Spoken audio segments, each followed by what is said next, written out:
नमस्कार, मैं आमिना और आप देख रहे हैं news time media.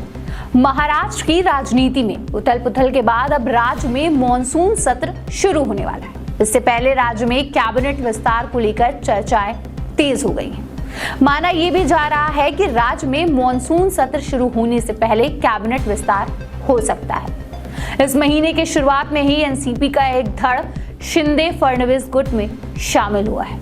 Ajit Pawar ने डिप्टी सीएम और उनके साथ आए 9 नेताओं ने मंत्री पद की शपथ भी ली है। साथ ही अब शिंदे गुट और बीजेपी के पाले वाले विधायकों को भी मंत्री बनाए जाने की आशंकाएं नजर आ रही हैं। वैसे तो शिंदे गुट के विधायक इस बात को लेकर बेचैन हैं कि उनका नाम कैबिनेट विस्तार में शामिल होगा या नहीं। इसके अलावा शिंदे गुट के कई विधायक पाला बदलने के फिराक में हैं। सूत्रों के हवाले से खबर है, उसके मुताबिक कुछ विधायक उद्धव ठाकरे सेना के संपर्क में हैं। ऐसे में यदि इन विधायकों को मंत्री पद नहीं मिलता है तो वो जल्द ही शिंदे गुट को छोड़कर जा सकते हैं।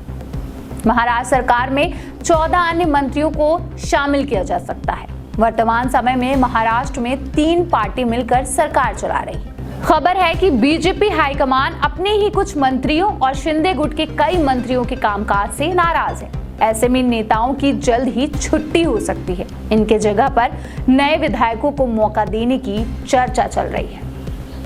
माना जा रहा है कि शिंदे गुट के साथ आए 40 विधायकों में से ज्यादातर विधायक मंत्री बनने के इंतजार में हैं। इनमें से कई ऐसे नेता हैं जो उद्धव ठाकरे के कार्यकाल के दौरान मंत्री थे, जिसे ये नेता अपना हक मानकर मंत्री पद पर बैठे रहने की वकालत कर रहे हैं। ऐसे में यदि इन नेताओं को भाव नहीं मिलता है तो वो जल्द ही सरकार से बगावत कर सकते हैं। इनमें कई नेता उद्धव ठाकरे के संपर्क में बने हुए हैं।